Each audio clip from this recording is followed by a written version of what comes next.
Bella, Assalamualaikum warahmatullahi wabarakatuh. Perkenalkan, nama saya Suhera Sapitri dengan NIM 2214070162. Di sini saya akan melakukan ujian komprehensif, yaitu bagian fikih ibadah. Yang pertama yaitu tentang najis. Najis adalah segala kotoran yang dianggap menjijikkan oleh syariat Islam, yang menempel pada tubuh, pakaian, atau tempat yang dapat membatalkan dan menghalangi sahnya ibadah sholat. Najis dibedakan menjadi tingkatan, yaitu najis ringan yaitu mukhafafah, dan najis sedang mutawasitoh, dan najis berat mukhaladah. Berikut adalah penjelasan dari ketiga najis tersebut. Yang pertama yaitu najis sedang. Najis ringan. Najis ringan adalah najis ringan di sini berupa air kencing anak laki-laki yang masih berusia kurang dari 2 tahun dan belum mengkonsumsi makanan selain air susu ibunya. Dan cara mensucikannya itu dengan cara memercikkan air pada bagian yang terkena najis tersebut. Yang kedua yaitu najis mutawasitoh atau najis sedang. Najis sedang berupa kotoran hewan, darah, nanah, muntah, dan lainnya. Cara mensucikannya itu membersihkan bagian yang terkena najis dengan air mengalir hingga menghilangkan bau, warna, dan rasanya. Najis yang selanjutnya itu najis berat. Najis berat di sini yang berupa air ketika kita terkena air liur anjing. Cara membersihkannya yaitu dengan cara mencampurkan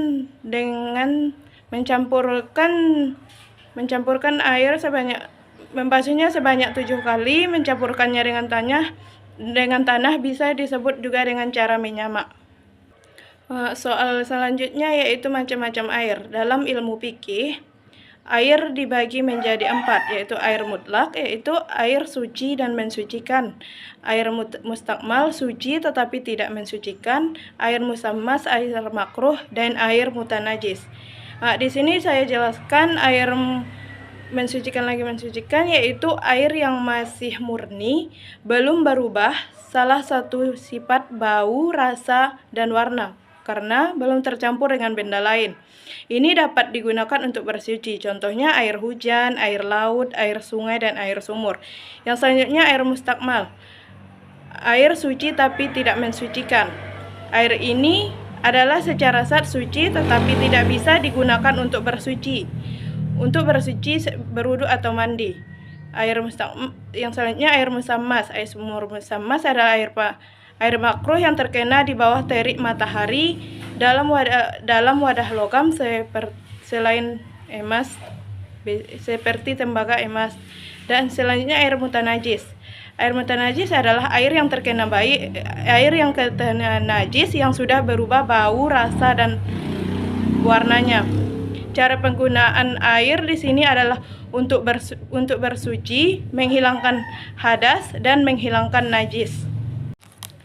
Soal yang selanjutnya itu sholat jamak. Sholat jamak adalah keringanan mengerjakan sholat dalam satu waktu. Sholat jamak dibagi menjadi 2, yaitu jamak takdim dan jamak takhir. Menggabungkan 2 sholat, waktu sholat pertama dan kedua, jamak takhir. Menggabungkan 2 sholat di waktu sholat yang kedua. Sholat yang boleh dijamak yaitu sholat zuhur, asar, maghrib, dan sholat isya. Baik, soal selanjutnya yaitu sholat qashar. Sholat qashar adalah meringkas sholat fardu yang awalnya 4 rakaat menjadi 2 rakaat. Sholat ini diperbolehkan bagi seseorang dalam perjalanan jauh. Sholat yang bisa diqashar yaitu sholat zuhur, asar, dan isya. Soal yang selanjutnya yaitu dalil tentang puasa. Dalil tentang puasa dijelaskan dalam Quran surat Al-Baqarah ayat 183. Ini di dalam surat tersebut menegaskan kewajiban seseorang berpuasa bagi orang yang beriman agar bertakwa. Suratnya yang berbunyi yaitu Auzubillahi minasyaitonirrajim. Bismillahirrahmanirrahim.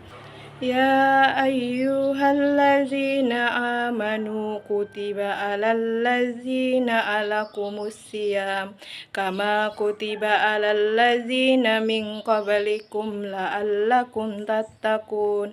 Hai orang-orang yang beriman, diwajibkan atas kamu berpuasa sebagaimana diwajibkan atas orang sebelum kamu agar kamu bertakwa.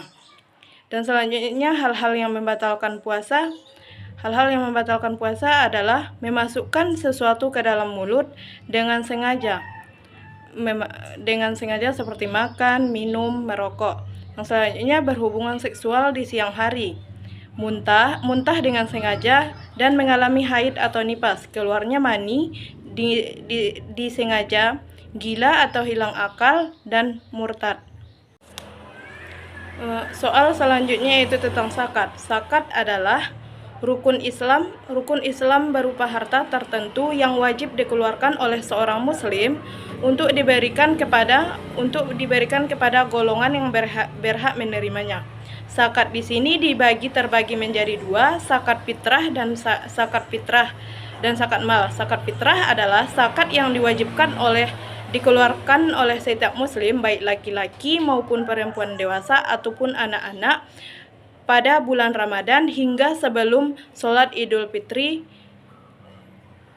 Untuk sholat Idul Fitri. Yang kedua yaitu zakat mal.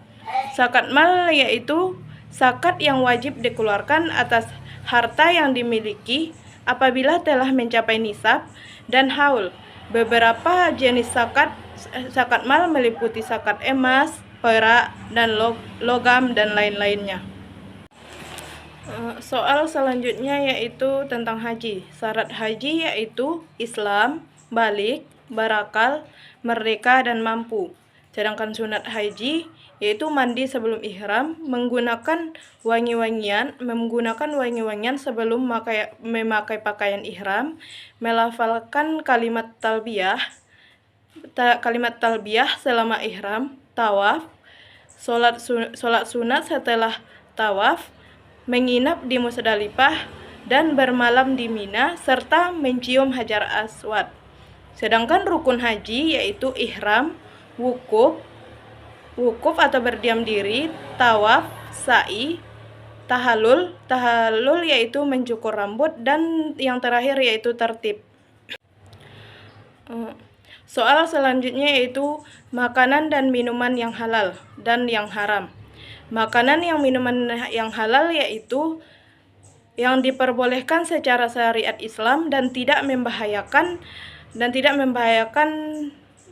tidak memabukkan. Sedangkan makanan yang haram yaitu makanan atau minuman yang haram adalah yang dilarang keras oleh syariat Islam untuk dikonsumsi karena mengandung bahaya, kotoran, ataupun najis, dan pelaku yang memakan makanan yang haram itu berdosa. Soal selanjutnya yaitu hitan. Hitan sama dengan sunat. Sunat memberikan manfaat kesehatan bagi laki-laki, terutama dalam meningkatkan kebersihan organ intim, mencegah infeksi saluran kemih, dan mengurangi risiko penyakit menular seperti HIV atau AIDS. Soal selanjutnya yaitu hukum kurban. Hukum kurban dalam Islam adalah sunat muakkad. Dan adapun syarat hewan kurban menurut Islam meliputi jenis hewan ternak seperti kambing, domba, sapi, dan unta. Dan hewan kurban memenuhi usia minimal yaitu kambing 1 tahun, kambing 1 tahun,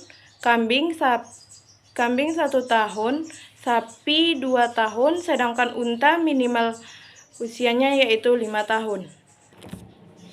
Soal selanjutnya yaitu tentang jual beli. Yang pertama, pengertian jual beli. Secara bahasa, jual beli berasal dari bahasa jual beli berarti menukar sesuatu dengan sesuatu yang lain. Secara istilah fikih, Jual beli adalah penukaran harta dengan harta lain. Syarat dan rukun jual beli adalah sama, yaitu satu, adanya penjual dan pembeli, yang kedua, adanya barang yang diperjualbelikan, yang ketiga yaitu ijab dan kabul.